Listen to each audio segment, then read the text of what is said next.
Furthermore, you can all go fuck yourselves. Hey, take it easy. Folks, how are you? Welcome on a Filthy Tuesday. State of Georgia. Great show for you today. And, you know, this is one of my favorite people in the world because he's so brutally honest. You can go on Twitter or any of those. He's brawling with people around the clock, 24 hours. He's relentless, and he's right about everything. Sorry. Why do you say that? Because we think alike. Anyways, you know him from originally Opie and Anthony, and where they just killed it, man. And he's one of the funniest bastards I know. Can't believe he's not a stand-up. Funnier than a lot of the stand-ups I know. Of course, the star of his own show, the Anthony Cumia podcast. Please welcome my friend Anthony Cumia. One of my favorite people. I'm glad he wasn't a stand-up because it would have been another fucking guy that, you know, I would have had to jump the line at the cellar. I was saying to Dallas, I go, I'm glad you weren't a stand-up because I would have never got to hear you do radio and shit. You know, because comics, when you're all headliners, what you would have been, you cross each other in the night. You don't see each other, and you know, unless you go to the Comedy Cellar, you never get to hang out with. So it was Anthony is just a funny fuck. Every time we get together, people think we're like the Italian version of those old Muppet guys up in the fucking balcony. I don't know why, because we talk honestly. You know, I love how that's labeled. You know, what's the fucking word? I'm retro.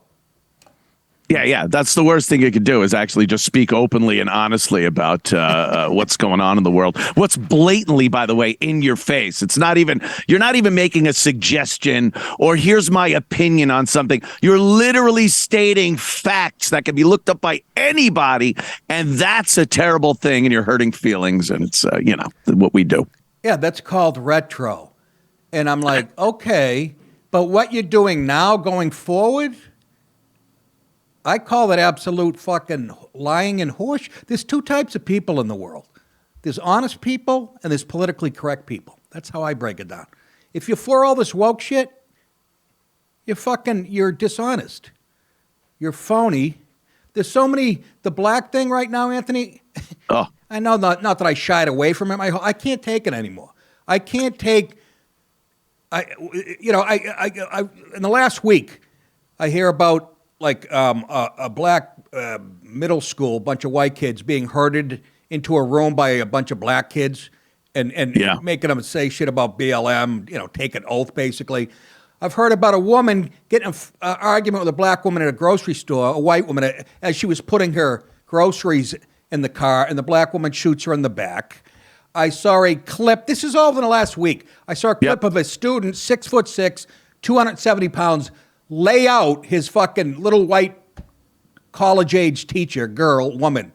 That's just three. There's about five more. Nick, you know, here's your problem, Nick. You don't look at context. That big black dude that bowled over the slight teacher, she had taken away his Nintendo Switch. So he had every reason to bowl her over, knock her out on the floor, so she would need to actually go to the hospital. Do you guys realize he's not kidding? That's what caused it. He's like, I know it was a special school or whatever the fuck. But my point being is, if that's not bad enough, then there's no mention of it other than Paolo and Cumia, there's no mention of it anywhere on fucking. They won't even do it on Fox. So, do you guys really want to take care of the race problem in this country, or keep jerking yourselves off? It's fucking insane to me. God bless, what's his name? Scott Adams, the guy that did Dilbert. You heard about him, right? Getting canceled. That happened. I wasn't even that familiar with Scott Adams. I know Greg Gutfeld kept telling me, that's my hero. He's fucking unbelievable. So then I read this thing, and he said, you know, after watching white people getting the shit kicked out of them for the last 5 years, which I said on a show last week in viral videos and some other shit that just went down, he said, the only advice I can give you is to get away from black people. He goes, we've been trying to help them. And he goes, the other thing was they took a poll, 51% of black people said it's not okay to be white. And he said that makes them a hate group. So I want nothing to do with them. And I'm not, look, I know we always have to say this, right, Anthony? I'm not talking about I live in Savannah. I chose to live in a town that's majority black. So I'm not a fucking racist. Everybody gets along great here. But I'm saying at some point, I want to hear the good black people speak up and go enough already. But I don't hear those voices. I know they're out there here and there. Am I right? Your thoughts? No, I think much like white people who go to work on a daily basis and raise families or get their business in order. The good black people are doing the same thing. Right. I'm sure don't like. I've seen so many black people that. When these videos do pop up, they're like, "Oh shit, here we go again, right. Another one." Like they know what's going on, right. They see it, right? But yeah, these are people that are preoccupied with living their lives. Unfortunately, we can't be like Antifa and the other shitheads all over the left that can get out there and spread their propaganda. I'm from the school of thought, silly me, that maybe everyone, like I just said before, can look up these facts, see it for themselves, and make some deductive reasoning in their own heads and say, this is the problem. This is the issue. But again, that's hate facts. You can't spread hate facts. I know. So we're fucked. I read a couple articles today, a couple stories I did on my show today. And one of them is about Chick-fil-A in Royersford, by the way, Pennsylvania, the home of Soul Joel's. I think you've been there, haven't you? Sure. Love it. That town is a Chick-fil-A. They just had to pass a rule at the Chick-fil-A in Royersford that anybody under 16 has to be accompanied by an adult now. And then they went on to explain why. But they never said the word black or whatever. But it said because certain patrons, explicit language, breaking property, stealing. Now, I'm not supposed to draw any conclusions. I know I'm a bigot and racist. It went on to other shit. It went on without mentioning race. Now, right. My point is you're never going to solve it. If you want true equality or whatever the fuck, equity, you got to be able to, they always say we have to have a conversation about race, but you can't mention the word black. No one wants to have that conversation. They just want to continue lambasting straight white men, and that's their honest conversation. The second you bring up something that might actually put this situation in perspective, you're the piece of shit that needs to be silenced. You can't speak at colleges. You can't do gigs. So their open and honest conversation is bullshit. And years ago, if a chicken fucking place decided you needed 16, needed a chaperone to get into, I would think they were playing a Deep Throat on the wall when you went in there. There's no other reason why a 16-year-old shouldn't be able to go to a fast food place without supervision, unless, of course, there's a trend going on that no one wants to talk about. That's funny. That's exactly what I'm going to do tonight. I'm getting a bucket of chicken and I'm watching porn on the internet for like 2 hours. Yeah, Deep Throat, 50th anniversary, I think, something like that. I don't know. I want to get the director's cut where they comment. No. Yes, that's where we used the filter on her asshole, so it looked like a bunny. So I just also the videos, like you say, I am inundated with these on a daily basis. I know you are. I don't even look for them. I don't even have to look for these videos. I know. They just are coming across every day, multiple times a day, and it's the same MO. You got young black people, guys and girls, just kicking the living shit out of either white people, Asians. Yeah. And then you'll get someone on social media going, oh, well, all races do this. And they get a video from 10 years ago of when the fucking Eagles won. Like I'm missing some Philly people going crazy. And that's their way to show, hey, everyone does this. No, they don't. No. Sorry.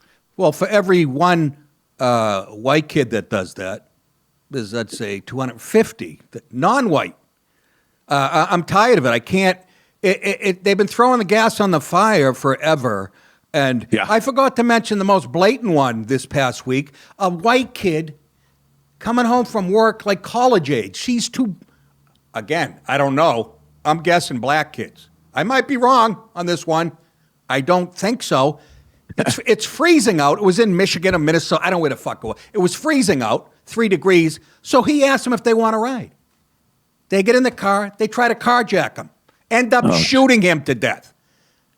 Now, again, I might be wrong on this one, but I think whenever you see a team effort going down on a carjacking or when it's 2 teens, I think you could pretty much, again, put 2 and 2 together. I don't think Belgians right off the bat, or Belgians, the Swedes. Czechs. I know they're a bunch of rambunctious, pale people, always causing trouble. Nick, what do we do? Because I just get more and more pissed every day. I post it on social media, and then people go, dude, you live here, or you do this. Why do you even care? Well, it costs all of us dearly. We are paying the price of a burdensome portion of the population that we now need to, coddle? And tell them they're awesome, and at every turn hand out awards as the behavior just gets worse and worse, because maybe instead of awards and accolades, a little shame should be doled out. Amen. We're talking to the great Anthony Cumia, if you couldn't tell the tone of the conversation. I should have said, this is Meet the Press. I'm Chuck Todd. We'll be right back. You lying cunt. Oh, Jesus, Nick. Holy shit. I just, it really hit me. It's been, it's always in the back of my mind, but you got to give yourself a rest from. That's why you're fucking relentless. I have to get away from it. I pretend everything's nice, Yeah. But I kept reading the last couple of weeks. These stories are getting worse and worse. When I saw that young woman teacher get knocked across the room, I got a sister-in-law who's a teacher, and it just, that could have been somebody's sister, or and the fucking idiots in the room take 5 minutes to break it up. He gets on top of her and he's pounding her while she's unconscious. And dude, people are petrified. Yeah, they're petrified to step up, stand up on trains when there's blatantly shit behavior that is leading to an assault. Nobody does anything because they're petrified to put their hands on these people. Right. Because they know it's just going to end up with them either in jail or with your job gone. Your family being harassed. So they just go, hey, do whatever you people do. I'm okay. It's terrible. We're making the matters worse. Well, and they are afraid to get knifed or shot, because that happens too. I think that's the first fear. What you said is right behind it. Exactly. That's why the cops aren't doing their, Right. And I said this, and it got Billy Burr really upset. We were texting back and forth a little.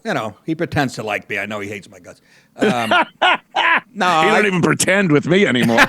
Is that right? No, I don't know. I shouldn't say that. I look. Anyway, we were always opposite politically, obviously.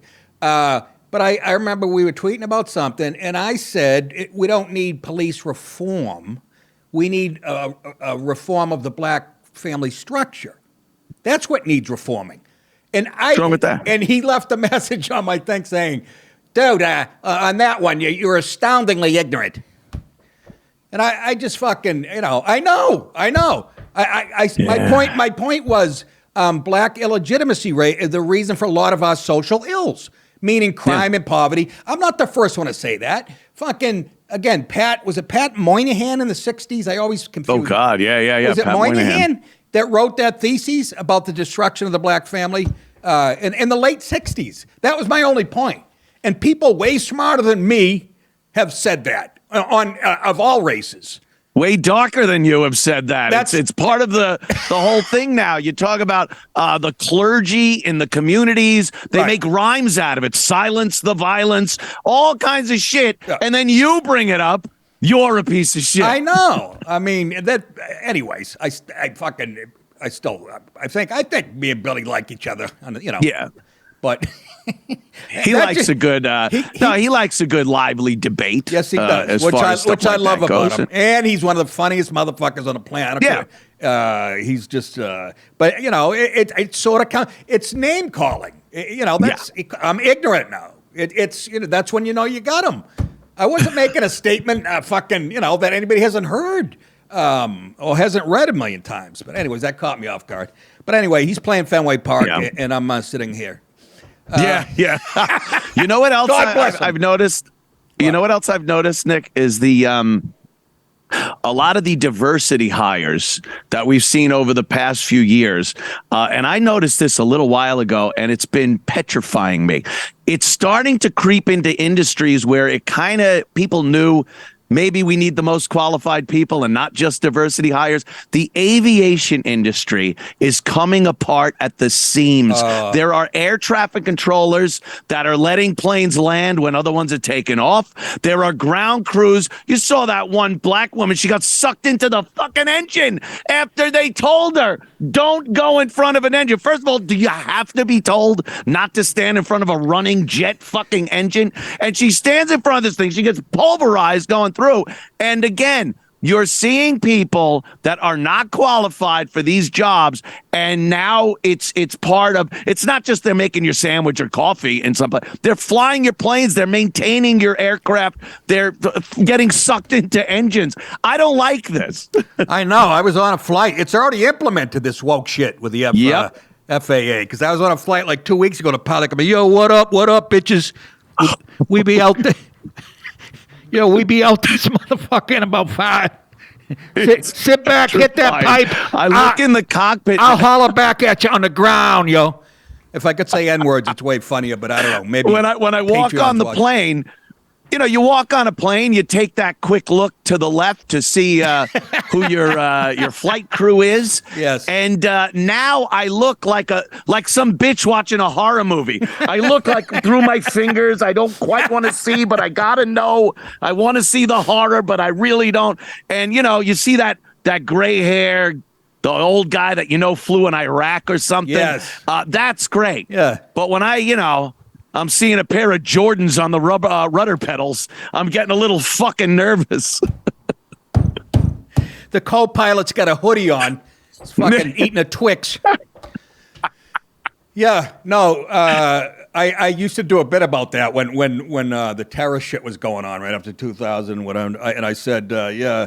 But then I talk about how some of these gigs I do that I'm so sick of doing in the middle of nowhere. I'm hoping to get on, look in the cockpit as I'm boarding and see a Muslim pilot crying, looking at a picture of his ex-wife as he's eating a pork chop.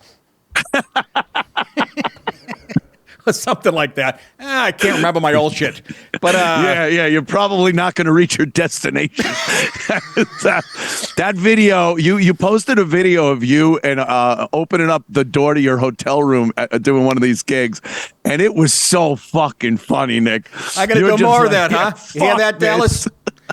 I'm glad you said that because I finally have some people that know how to fucking work the internet. Work. I'm 61. Good time to master the social media fucking thing.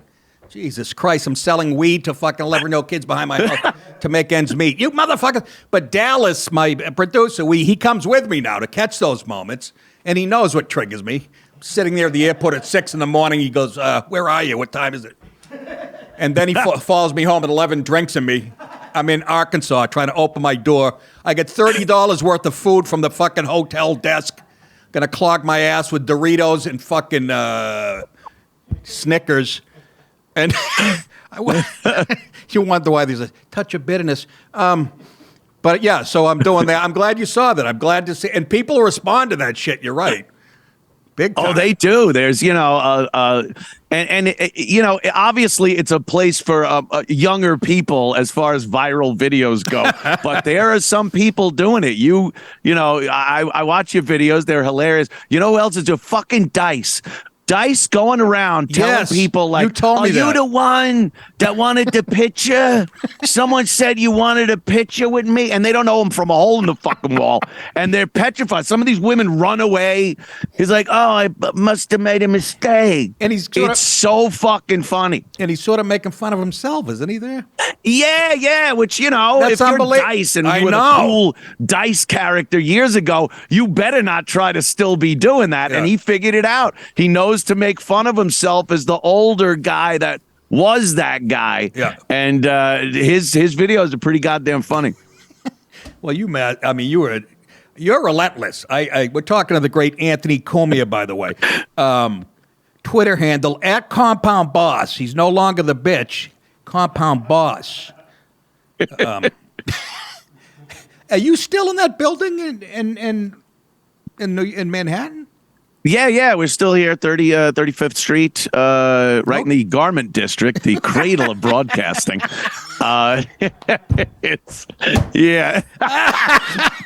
It works. You know. It's we've been here about 9 years now. Holy shit. Hey, yeah. I for some reason I thought when are you getting your goddamn ass to South Carolina? You better get down it, because I just read, honest to God, this morning in the news, Anthony, the governor, I think the governor of South Carolina, whatever. Anyways, he's slapping a $500 fee on people that are moving now into South Carolina. Oh, which I know you can handle, obviously. I moved. I got my house. It's all built. It's paid for. It's I've lived in it a couple of. I go down there maybe for a week or a weekend to make sure the builders, because I have to have a studio built. So I'm having that done. Well, thanks for hitting me up. But what's that? I said thanks for hitting me up when you're in town. I'm only a half hour from you. Oh, please. No, I'm probably further than that, actually. I got my I went and took the course for my pistol license. I got my driver's license, so I have ID, and I'm going down this Friday to get my fingerprints done so I could get my concealed carry permit, because I have priorities. I don't even live in the fucking house yet, and I'm getting a gun immediately. So I saw a kid jogging around your house as it was being built. I don't want to say anything. Yeah, he jogs every day, I guess. You gotta be careful. He's South Carolina, which surprised 4 million people in the last decade, have moved into South Carolina. Yeah. Even my cousin. My cousin. I think it's second to Florida. Which makes me happy. Dallas, we have to be up there, right? Georgia? Unfortunately, we're getting there, especially in the along the coast. Yes. Florida's like number one. Yeah, no doubt. That's where everyone's been going because of the taxes and whatnot. Good segue into DeSantis. Are you a Trump man, a DeSantis man? What's your take on? Go ahead. I'll let you talk, because I'm probably on the same page as you on this, and I talked about this the other day. I don't think I'm very impressionable when it comes to mainstream media. I know they're full of shit. I know they lie, but you talk about relentless. They are relentless, and I'm not sure if I've not soured on Trump, but it's a little more tarnished than it was in 2016, and I'm not sure if that's by my own ideology and what I've seen, or holy fuck, am I susceptible to the nonstop bullshit that they drill in your head, that maybe I'm going, wow, he does seem to be a little more off kilter, and why is he fucking with DeSantis and shit like that. So while I still support Trump, if he's the nominee, I would this ashtray. If this ashtray was the Republican fucking nominee against the Democrat, I'm voting for the ashtray. Right. So it's not like I wouldn't support Trump. Right. But it is nice to see someone like DeSantis that is a little more savvy and might be able to get more shit done. He got shit done in Florida. So between the two of them, and let's remember, DeSantis hasn't even announced anything yet. I mean, it's pretty obvious, but he hasn't announced yet. But between the two, yeah, let me see. Let me there's plenty of time left, and either one, I would vote for either one in a second. Exactly. That's exactly where I am. I do like that DeSantis doesn't come with all the baggage. But a part of me loves the fact that Trump. I just never seen anybody as mentally tough as Trump. Yes. I've never seen a guy that run towards the fire and the controversy and eats it up, because any attention is good attention to him. He fucking can't get enough. He and you need that in this job. And he did. He made a lot of good shit happen with these people trying to hold him back for you. And he got fucked. Not to mention on the last election, he got fucked in the ass by social media burying the fucking Hunter story and a bunch of other shit. Okay, that was his. Yeah. Don't tell me this jerk off got more votes than Obama and whatever the fuck. So I'm with you, but I do like what a resume DeSantis has. He's like the lead fucking lawyer. He's like a JAG guy in the military. He's like a man. He fucking family guy. He told the federal government and a lot of the people in the state government down in Florida go fuck themselves when it came to the mandates. And he was playing nice at the beginning when everyone said, hey, 2 weeks to flatten the curve. And sure, wear masks, do this. Right. But then he saw the bullshit really early on and said, no, my state, the kids are going to school without masks. You don't need fucking vaccinations for this, that, and the other thing. And I respected the shit out of that. Right. And apparently a lot of Americans did too, because that's when they started moving down there in droves. Yeah. So, it depends what polls you read. Like 2 weeks ago, I saw that Trump was up like 25. And then this week, I guess they're different demographics, but DeSantis was like smoking him in a few polls. So I don't know. I'm with you, Anthony. Either way. Hey, is there any rule saying they can't work together somehow? Maybe eventually. I know the ego. I think Trump's gearing up. I think Trump's gearing up for a big primary. Like he's gearing up for another 17 candidates, like it was in 2016, and he needs to be on his A game and start giving them shit so they drop off one by one. I don't know how well that's going to work with DeSantis, but maybe when it's him and DeSantis are the only two left, maybe they could work together a little better. This is Trump on his A game during the debates. You got small hands, little hands. Low energy Jeb. There she is. Crooked. Low energy Jeb. That's why. That's Lil Marco, Rubio. That's his A game. Fucking names. And they stick. That's a businessman. He believes in branding. My brother does too. My brother's a business guy. Always talked about branding. My agent, branding. My agent. Do you know Tommy, the big Italian guy? You probably met sure. Tommy. Yep. The first time. This is why I love Tommy. Most managers and agents, when you first sign with them, they go, "Big fan, big fan." They always give you that fake love. Always love your shit. They couldn't name two of your jokes. Tommy looks at me and goes like this. Just so you know, if we work together, he goes, "You're a brand to me." Holy shit. And I went, just so you know, you're my manager. If you're my manager, I'm going to say, get me a Diet Coke, bitch, and don't get your nose out of joint. Yeah. But, no, absolutely. Branding is Trump's thing. DeSantis making all the right moves for the last year, whether it's going after, right, all the smut in school for these young kids, that going after Disney. Oh. Disney is a cult, and they're scary. They're way more fucking nefarious than anybody realizes. My wife's reading these books about MK Ultra and all these. They are, Anthony, you read this shit. They are fucking creepy. I always thought they were a cult just from the ears. Wearing those stupid.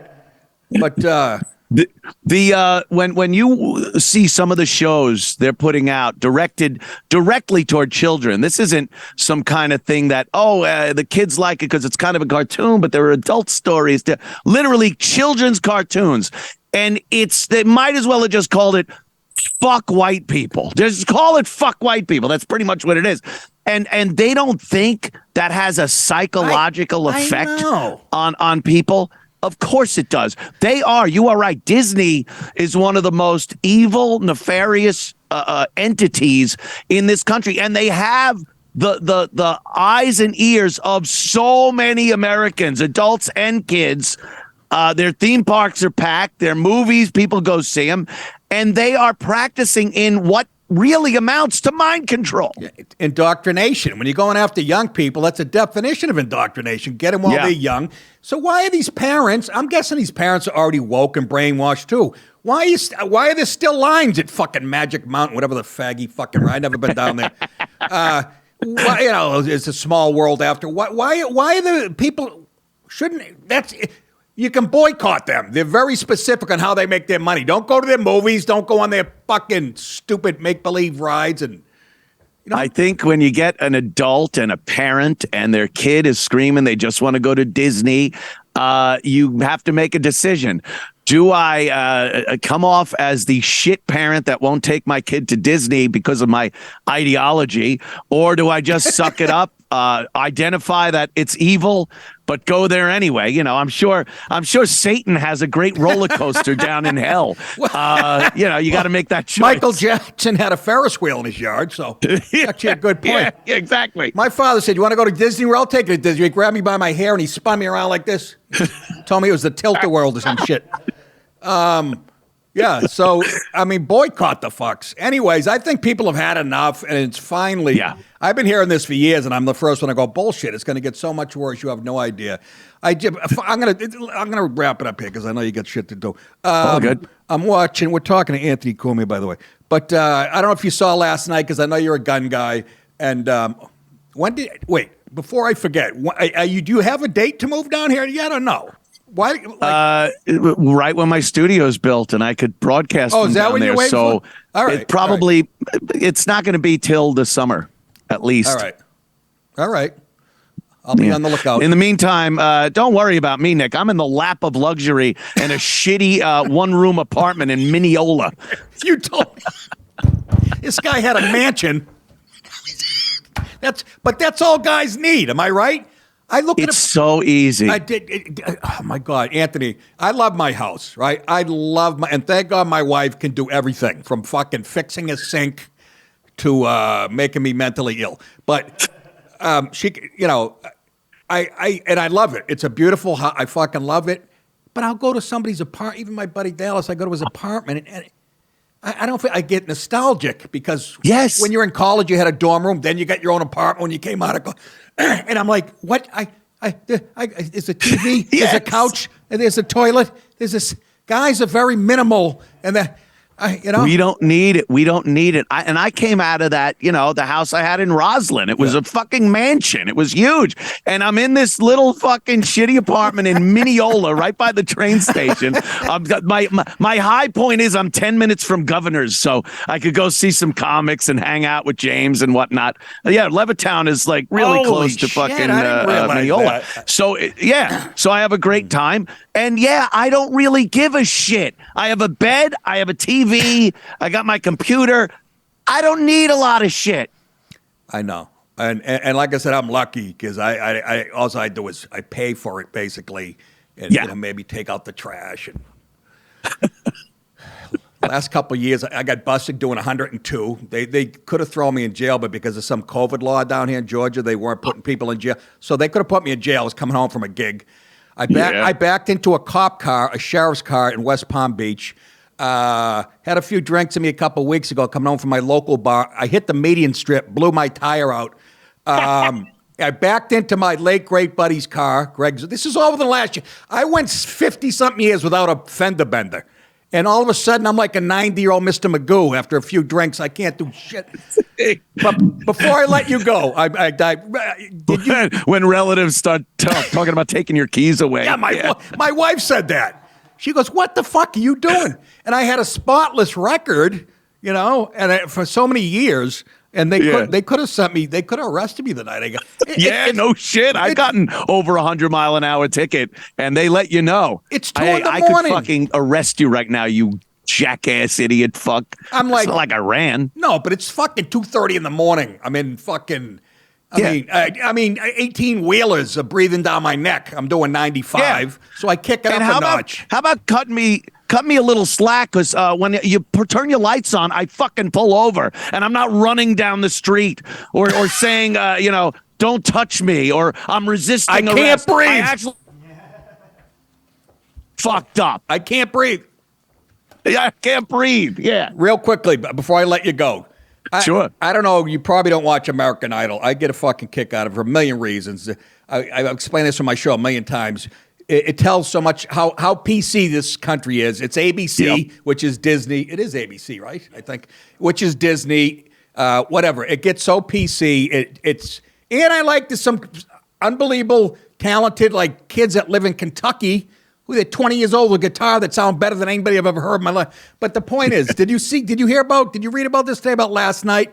Kid comes on from Santa Fe, Texas. He's about 20 years old, mattress salesman, got a mullet, real heavy Texas accent. And he's got a great voice. I mean, almost like Chris Stapleton. I'm like, holy shit. So then one of the judges goes, why do you want to be an American Idol? And he goes, well, a couple reasons. I want to show my talents and sing to people of my age and blah, blah. And secondly, he goes, as I say, I'm from Santa Fe, Texas, and a couple years ago we had a mass shooting at my school, and goes into this whole fucking thing. Ooh. And then, first of all, he asked you why you want to be an American Idol. What's that got to do, right? So my radar goes off going, oh, here they go. They saw her think they're going to fucking wedge this in. It was the most awkward segue you have ever seen. It had nothing to do with what he asked them. They almost had to edit. Right. And then Katy Perry starts bawling her eyes out. Google it. And starts swearing. This country has fucking failed us. Blah, blah, blah. She goes on this 2-minute rant. She's bawling her eyes out. And then, and then what's his name? Who's the Commodores? Lionel Richie. What am I, 90? Yeah. Who are the Commodores? Lionel Richie's like, rubbing her back and shit. And Luke Bryan, I think Luke Bryan, I swear to God, it was so orchestrated. They had him, they go, we can't have him being bummed out because he's the country singer. You know how they feel about guns. So we'll let the woman and black guy get all. Dude, you just watch it. It was so obvious that ABC saw this in the kids' application when they tell stories about themselves and said, we got to work this into a 5-minute piece on gun control. It is. Yeah. Oh my God. They always do shit. They have my mom is fighting cancer, or they have to have that angle where there's an interesting, newsworthy story about the person. Just fucking sing. This isn't a news show. It's a talent fucking contest. No one gives a shit. And then again, of course, it's ABC, so it's their political agenda. Fuck off. Oh, they can't leave it alone, man. I watch Yellowstone and then the show 1883, and I love them both. But the female character in 1883, there's a girl, she's supposed to be 18 years old. She goes on these diatribes that could come from a feminist meeting 2 weeks ago that don't even come close to 1883, yeah. Yeah. She fucking does everything but reference fucking Gloria Steinem, for Christ's sake. I'm hoping Sam Elliott fucking kicks her in the twat and says, get back on the fucking wagon. And it's a great show. Other than that, painstaking detail of what what it looks like. It looks like 1883, how the people talk. Except when it comes to that, they got to have a feminist whore in every writer's room going, "Where's the part about the strong girl?" So it's really a coming of age story about this girl who's smoking hot, by the way. So I can overlook it, but it's a great show. Yeah. It's Anyway. fucked up because they need the truth of the matter is in 1883, women were inconsequential. They were part of, the support the man, make sure they have coffee and some grub on the table when they get home.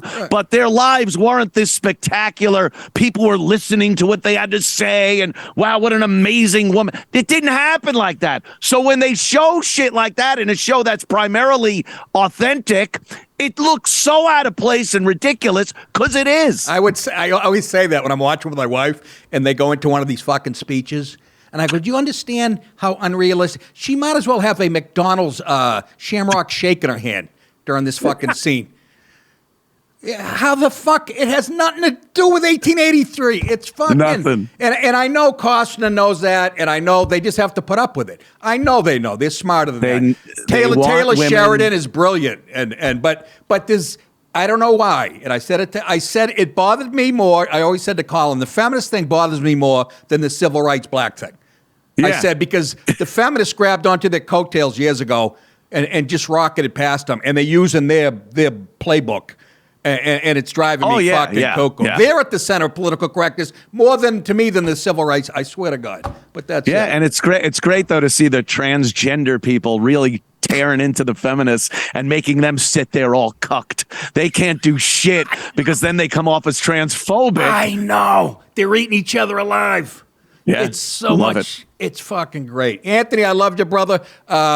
Yes, please look. What town do you know in South Carolina? Are you far from the Georgia border? I'm just outside of Greenville, South Carolina. It's a little more inland. I didn't want to be on the beach. Hold on. No, of course. It's about 4.5 hours from here. Oh, fuck. We'll never see each other. Anyway. I'll fly down there, fuck it. He goes, I'll fly down. Get a boat. No, you're not on the beach. Yeah. No, but we have to. Look, I'll drive. You do my show. I'll come up there for a day or two. You come down here. I love it. We'll go out. I got fucking acres of property there to shoot on and do you really? Ride ATVs and shit. Yeah. I got an AR-15 under my bed that's loaded. I'm afraid of it. I shot it when I bought it 2 years ago. I can't remember how to use it. And I'm fucking forgetful enough to shoot myself in the face trying to get it out of the goddamn... I'm gonna have to teach both of you. Dallas is going to teach both of us. Well, Yeah. Hey, Anthony has a gun collection that would make you blush. Oh, I have a few. Barrett It's like 50 Tony cal Montana's and, living room. It's fucking. the Desert Eagle 50, and but Dallas, so soldier. many pistols and old Enfields and Garand rifles from World War II, and I love this shit. All right, brother, man. Thank you for doing Thanks. this. And that's Anthony Cumia at Compound Boss on Twitter, and he's always on this. Thanks, Nick. Nick, any fucking time. You know I love sitting and bullshitting with you, man. And yes, we absolutely will. We're too close down there not to commiserate. We irritate the world when we get together. And I know, I love it. For you people who are gonna fucking shit on this, go fuck yourself ahead of time. Yeah. All right. I'll see you later, guys. Thanks, Thanks, Nick. man. Take it easy, bro. All right, bro. That is it for today, ladies and gentlemen. That flew by.